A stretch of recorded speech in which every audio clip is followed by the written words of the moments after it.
We've been doing improvisation now for 5 years. We do not write scripts. We just write story outlines. So there's beats to hit for each scene, but it's up to the actors to actually come up with the dialogue. And we will spend quite a lot of time in rehearsals with our actors to actually come up with who their character is and really get to know their background and their character traits and how they feel about all the relationships in the film, but even relationships outside the film and how that affects. So it is quite an extensive rehearsal process. Maybe for after the act, we might have done about 10 or so rehearsals. Some over Zoom and then some face-to-face. We like to do them face-to-face if we can. Like when we were in Melbourne, we did the first film like this. It was our first time doing it. And we spent months with the actors going over different things and recreating scenes so we could get them to the point where they are in the film, mentally and obviously physically and everything. Hello, Bold Ones. On this episode of Act Bold, I have two guests. They are production partners. Their production company is called the Nexus Production Group. And it's Malekin and Jayne, both expats like I am, although hailing from the other side of the world in Australia. And they are based out of Zagreb. So Ivan and Sarah, welcome to Act Bold. It's so nice to have you here. Thank you. Thanks for having us. It's great to be here. Yeah, absolutely. So I know, Sarah, you were just promoting your documentary, Cats on Malta, in Malta. Yeah. Tell me about that. Tell me a little bit about the origin of that and how that came to be. We lived in Malta for 4 years from 2017. We relocated from Melbourne to Malta. And then we started seeing cats everywhere. And we bought a second camera so that we could actually be more self-sufficient so we could shoot our own films. Mm-hmm. So we bought a camera and then we were about to shoot another improvised film with a small film crew. And then something happened when the pandemic came on the news. Everyone's like, there's this health crisis going on and no one knew what was happening. So we couldn't obviously film people because they were saying no groups, no group gatherings. So like, what are we going to do to test this camera to see what our lenses are like? We went to a local park and we found lots of cats there. Yeah. And we found out that we were just shooting all these cats.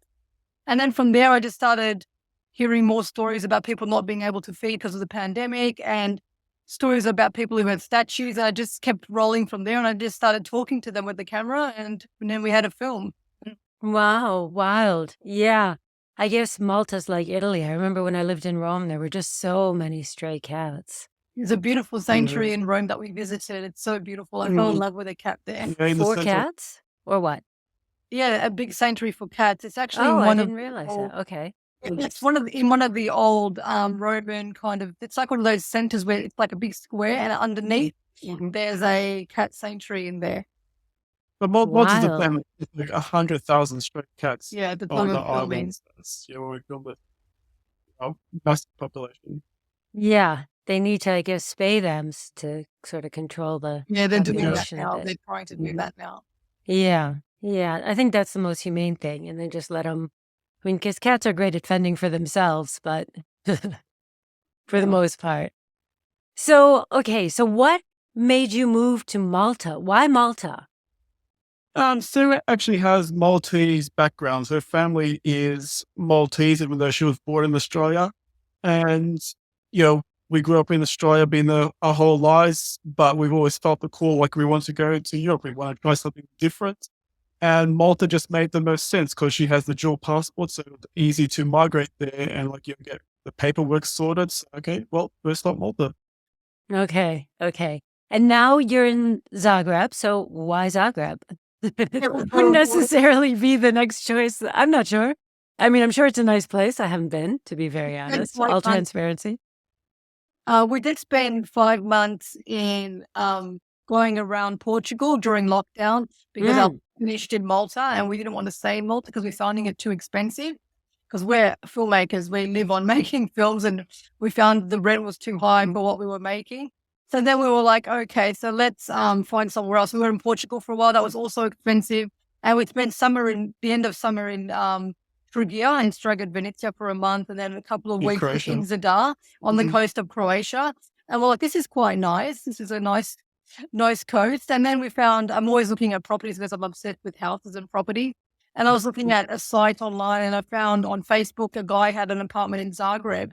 He's like, "Oh, come down and view it. It's not far from Zadar." I looked it up and it was 3 hours. Like, this guy's nuts. 3 hours on a bus. Uh-huh. Like, all right, I'm even more nuts. I'm going to go see what Zagreb's like. And I went down and we fell in love with the apartment. We saw 2 apartments that day and we fell in love with the one right in the city. So, I mean, it's much cheaper than where we were in Malta and in Portugal. So we decided to settle here. Ah, okay. And what's the filmmaking scene in Zagreb like? We're not sure because we're very independent. So we kind of like, we do our own thing. We have our own equipment. Where we want to do something, it's usually small crews, so we don't need too many extra people. We'll advertise like on Endcast usually, so we cast all over Europe. So we don't really need to get involved in the local scenes too closely. We're always interested in what's happening, but my Croatian is so Croatian.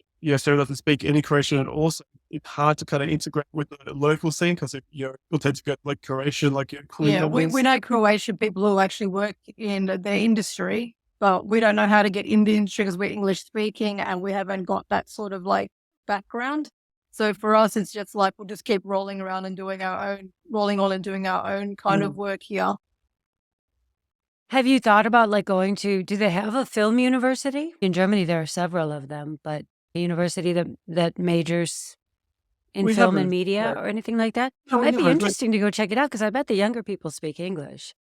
And I bet Yeah. that there's some things going on in both languages. There was like a local film night that was like someone that we met from Paris actually. He tried to get it started last year. There was several events, but I think he went back to France, so it's not going anymore. A few filmmakers in that group too. yeah. Yeah, they were good. So they were trying to get a local scene happening for independent filmmakers, but it didn't really take off.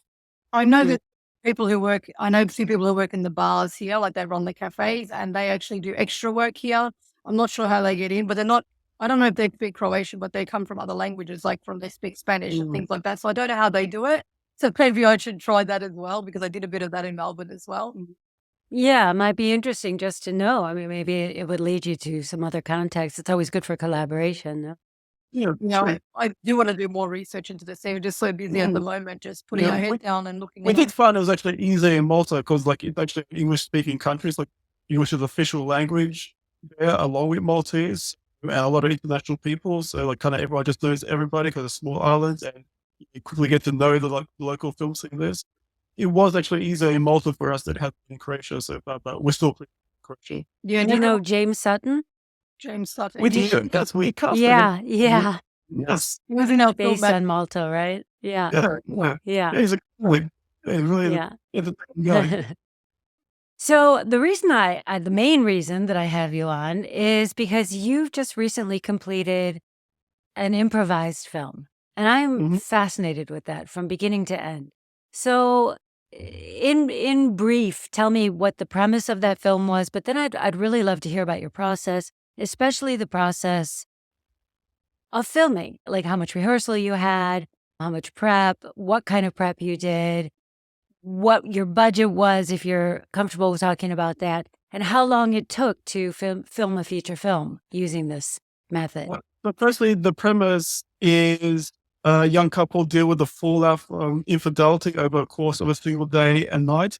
It was actually based on a short film we'd done a couple of years ago called Goose and Gander. The same story, but like that was cut short. And I just wondered, okay, so what actually happens next to these couples? That actually became the outline of the feature film.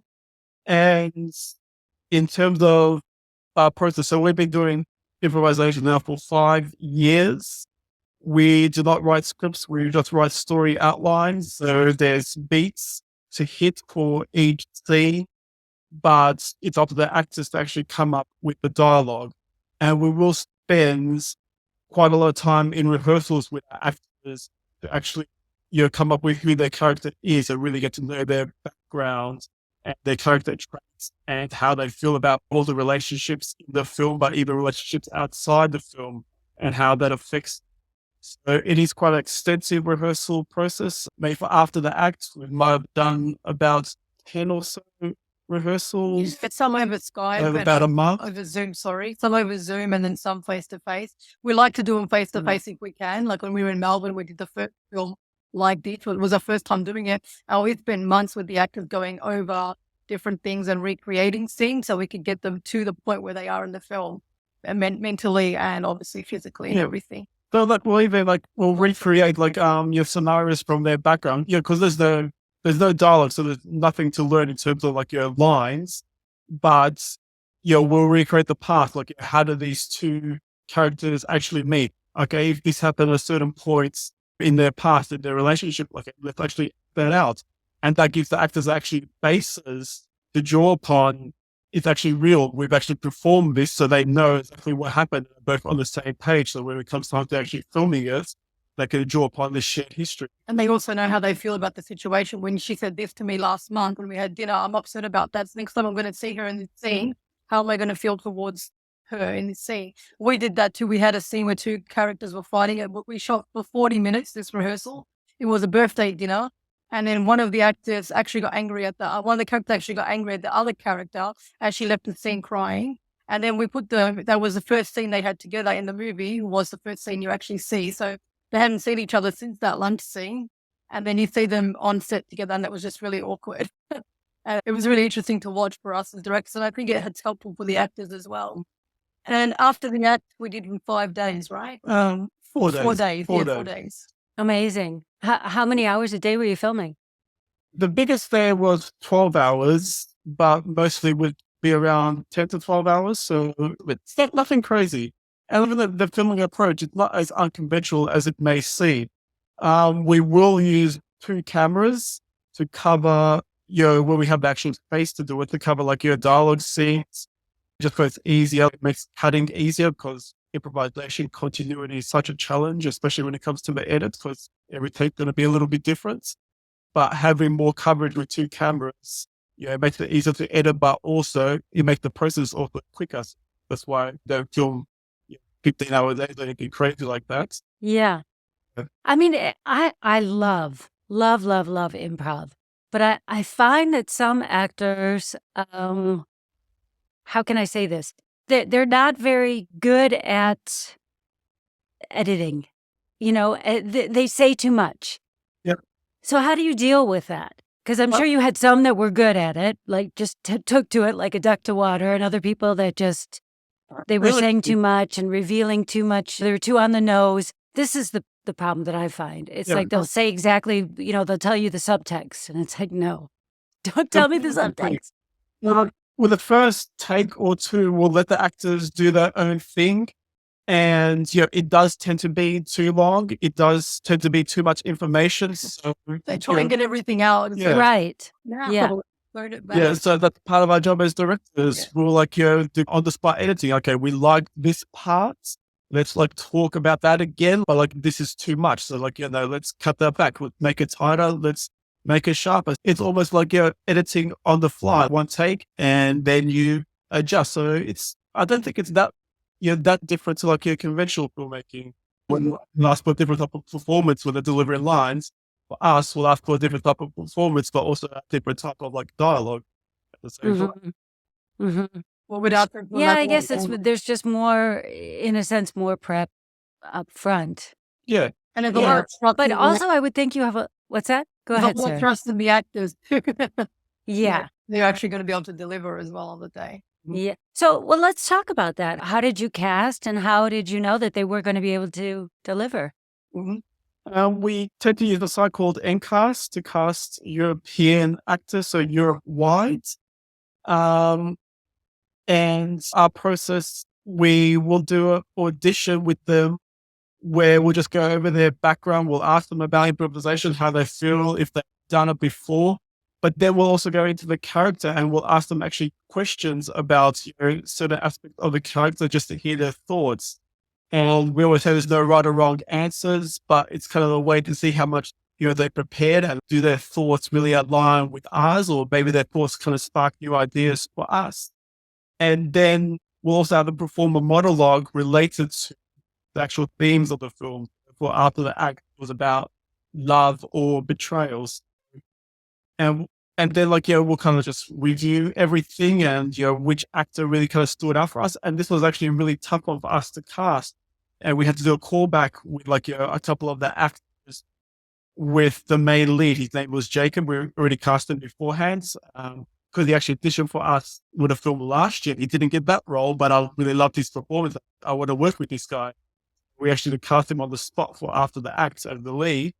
And we got the female lead, the two actors that actually were the closest for us to actually do a callback with Jacob to see how they actually relate to him and if there's chemistry between them. It was an elaborate.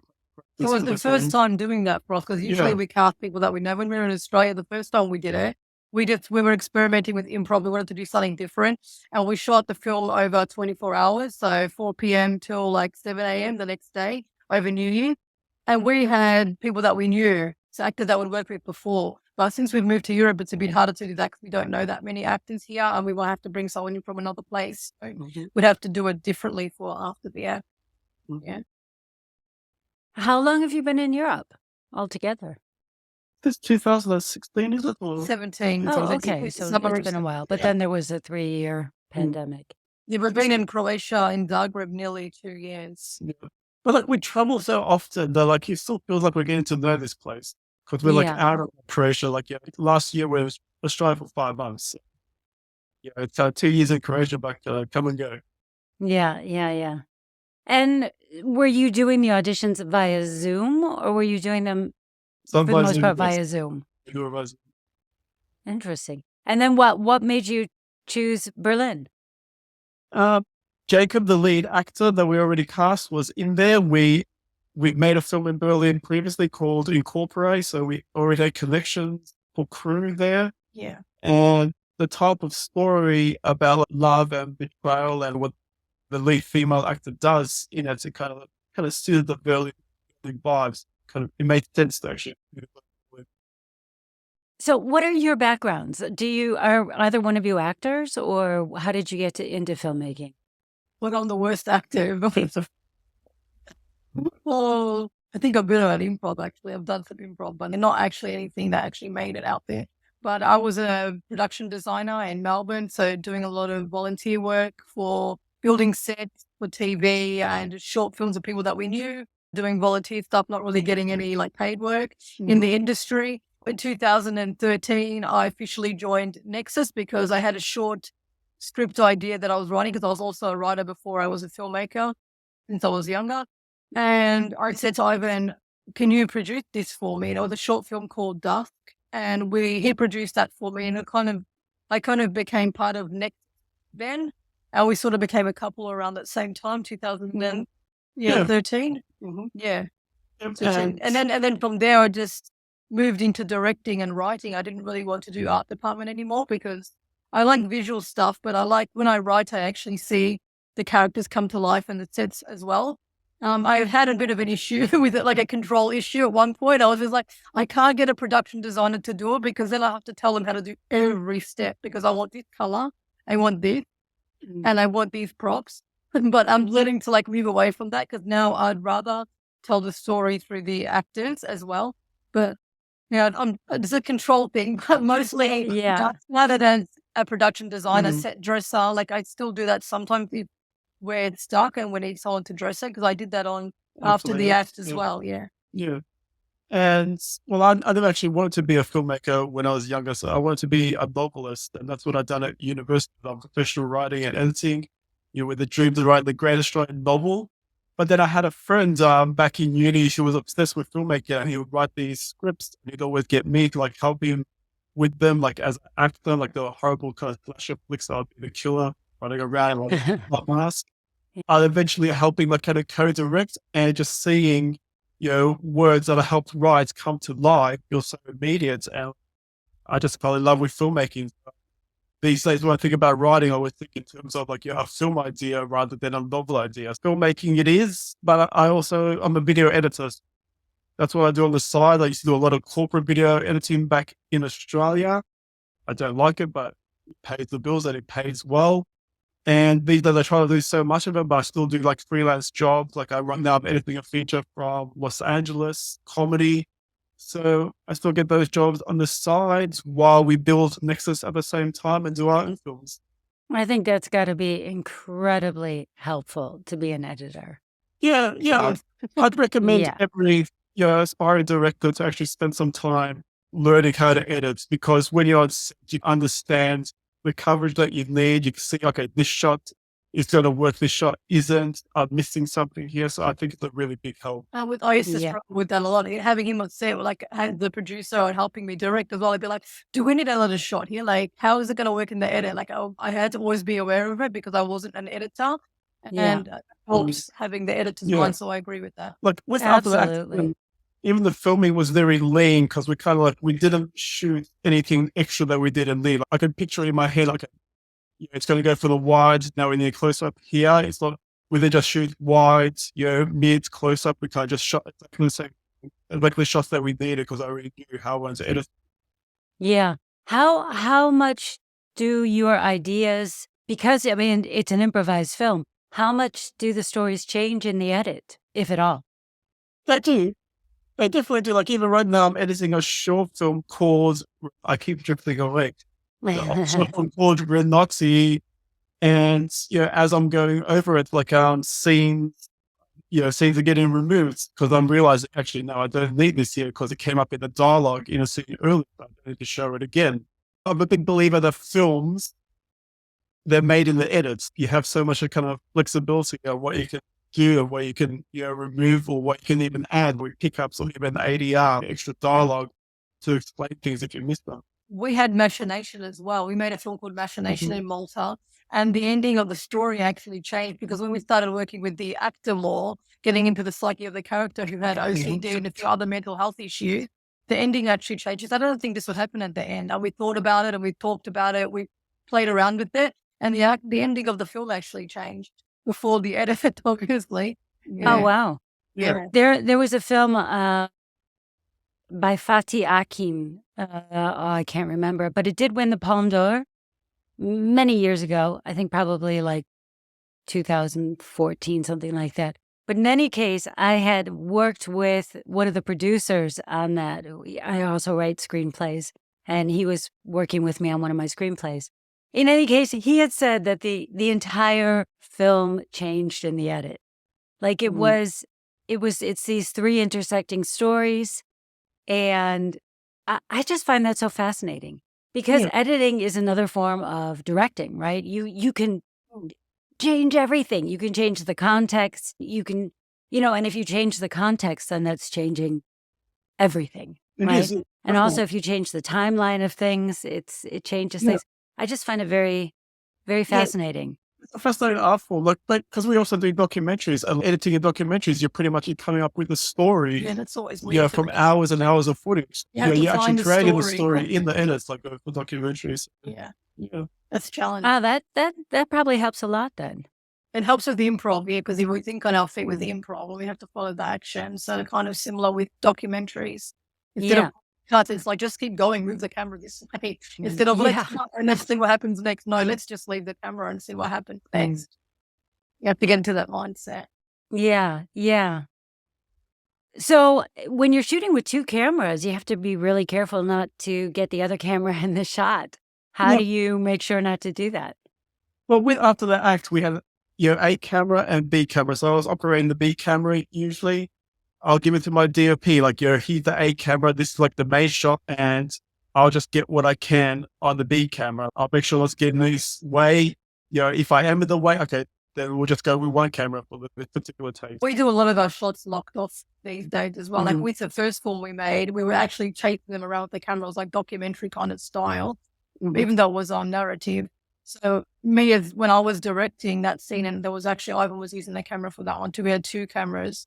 I would actually move them around, move this way because scene's coming that way with the camera. So I had to like sort of direct them physically, like move. Or I'll be like, doing one of these with your head, right? So what's next? What sort of film or anything do you have planned? Or are you just trying to wrap up what you've already done? Initially, I wanted to shoot another short film this year, but no, we're too busy. We have too much projects in post-production. Like, we filmed after the act, but I have another feature that we shot last year that I'm still working on in post-production for fans, and we need to get that out. also. We have No Woman is an Island, which is what I was in Malta for. It's a documentary about women's rights in Malta. So I'm trying to do some outreach for that. And I also had the Relief of Cats in Malta while I was there. So I'm busy marketing. It'd be good if I was an editor because I'd probably get stuff out quicker. But yeah, I'm doing all the marketing. So yeah, I'm handling those two. And the edits of the other two. Yeah, so I think we have enough on the plate at the moment not to shoot anything else this We year. need another team member. Yeah. So I know you also do courses. So tell me a little bit about that. What are they? Who are they for? Who would be your best person? That kind of thing. We aim for filmmakers, for micro budget filmmakers, because that's often what we do ourselves. Yeah, someone who's made like one film or a couple of films that just wants to have a different technique or a few different tools in their like repertoire. We have a course based on our first improvised feature called Friends, Birds and Fireworks, which we actually shot in 24 hours. The course takes you through like how we actually done that planning and the preparation, how we worked on sets, how we actually managed to shoot something so quickly. And we have another course called the Complete Micro Budget Filmmaking Guide, and we use Machination, a feature we've done a couple of years ago, as the basis for that. So again, the same thing, we'll go through like our whole planning process and working with actors. A lot of what we discussed here, go into more detail about like our rehearsal process and our whole like improvisation process. I've got a book on improvisation, the art of improvisation. It's on Amazon. So if you want to plug that one. Yeah. So yeah, exactly. So like we talk a lot about how improvisation. Wait a minute, you wrote a book, The Art of Improvisation? Yvonne wrote a book. Yes, The Art of Improvisation. Ah, okay. Improv for indie filmmakers. Improv for indie filmmakers. Yeah. Okay, fantastic. And it's on Amazon and on Kindle as well. Yeah, on Kindle. Yeah. A lot of our courses and education material is based on improv and how we use it to actually work quickly and get more films out there, because we're firm believers that you're just going to keep making films. You can't rely on a single film that's going to take you to, so you make one film and you're in Cannes or you're in Sundance and your career is all set. Yeah. We believe. Well, let's talk about that for a second too, because I did want to ask what you were planning on doing with the film. So you do submit them to festivals, then I take it. We do. It depends on the film and whether or not we're happy with it and think it'll make a good festival film or not. Some films we think would do it better just going straight to the markets.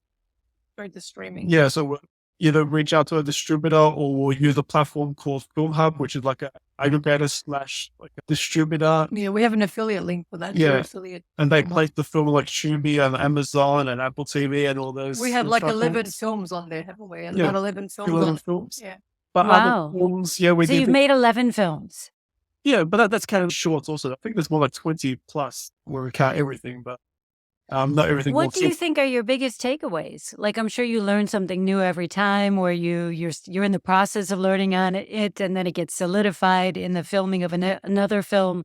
So what were your biggest takeaways so far? I think, as I was saying before, you just got to keep going, because it's not any individual film that's going to build a career for you. It's your whole body of work that's going to actually make your career and show that you're just going to go out there and do it. Then like you become someone that like your actors want to work with, that crew want to work with, because you're building a track record and you're building your body of work up to show what you actually do. And the industry is so saturated at the moment. So many people are making films. So you just have to keep making them and keep getting better with each film, keeping an open mind and willing to learn and keep learning and keep moving forward, I think. Yeah.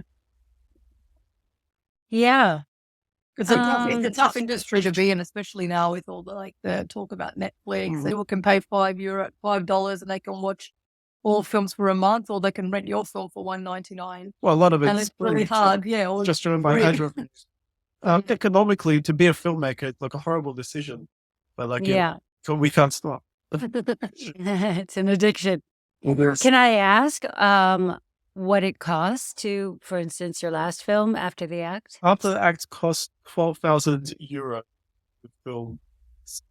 That's usually around our budget range to do all these micro budget features, around anywhere between 10 to 20,000 to actually film, and then there's more money that we put in on post production. So yeah, and where do you come up with the money?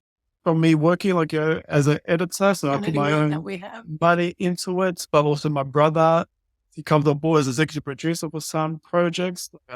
My brother in Australia, so he's Yeah, we're Nexus working also. because when I was in Malta, I was working full time. So every time I was paid, we were like buying stuff for the film.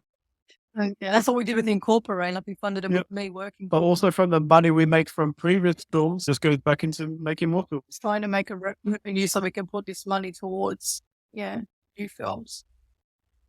That's it's self-sustaining, Yeah. you know. It's So that's investing in good. your own work and putting your own like name and like I believe in my work, so I'm going to fund Yeah. my own. But we've done various methods. Like we've we've done done Kickstarter. crowdfunding before. Like Yeah. Cats and Molder had like 20,000 euro budget, and that was all with crowdfunding. Or Because we shot that by ourselves. We didn't pay for any things. We had our own camera and stuff. And then we had to get post done, obviously. And so we did a Kickstarter campaign for that and raised some money to finish that. So we had some supporters. But that was also done that way to actually raise awareness and get an audience for the film. It wasn't just like we want money. We want people to know about this film also. So. Yeah. That's something I notice a lot of indie filmmakers. They budget just fine for the film, but they forget about post. oh yeah, definitely. Like And even marketing, Yeah. don't forget the for the company. I don't have that money. I've put it all in festivals. And it's like, yeah. No, definitely. But we'll spend like more money in post production ourselves. But because I edit it myself, I save a lot of money that way. I have to hire editors. Yes. One way to save. Do you do show reels as well? I used to, but I haven't done one in a long time. By choice, or just you're not into them anymore? Or because that seems like it would be a pretty good stream of income. By choice. By choice. I'm very kind of selective in the work that I take on because I'm much prefer just working on my own films. Got it. Well, how can people get a hold of you if they would like to get a hold of you? What are your socials? What's your website? What's the best way for people to get a hold of you? Probably the website, nexusproductiongroup.com is easy. We're on Twitter, Facebook, and also Instagram. Mostly, we're more active, I think. Yeah. Which platform? I don't use any of them. Yeah, with Cats of Malta. I haven't been posting too much there, and with the algorithms, it's a bit tricky. We stop posting. But the website is the website is the best way because you can sign up to our newsletter. We have a newsletter which goes out the end of every month, and we write an article every month about filmmaking and our own experiences, anything that we've learned. We share articles from around the world on filmmaking and any news from Nexus. Any casting calls go on there. And we have our affiliate links as well on the website. So if anyone wants to sign up to Film Hub, there's just different things that we're doing at the moment. But of course. I think you have to. Whether you're an actor or a filmmaker, whatever people are doing these days, an artist needs to be smart about trying to earn a living as an artist. And there isn't just one way to do it anymore. No, it is not. There's all different avenues. But it's about diversification and like having multiple income streams. I think like any artist has these days. So absolutely. Nexus.com would be the website, the best way, I think. Nexus.com. NexusProductionGroup.com. NexusProductionGroup.com. Okay. Yeah. Well, Yvonne and Sarah, thank you so much. This has been very informative, and I hope, I don't know, I definitely am interested in filmmaking, and I think a lot of actors are, and especially interested in how they could make something on a micro budget, something that you can put together and be proud of. And whether it's even just to represent you in show reel material, or it's something that you would like to take further by going on to festivals or whatever. I think it can be a good piece of film, whether it's 1 minute or 90 minutes, can be a really great calling card. Definitely. Yeah. I agree with that. Yeah. Yeah, I think micro budget, the economics of filmmaking these days, micro budget is pretty much the way to go because just payouts are getting less and less. Yeah, that's the whole strike, right? Yeah, that's the whole. Yeah. It came in and kind of destroyed the whole traditional model of distribution, and the DVD market is almost dead.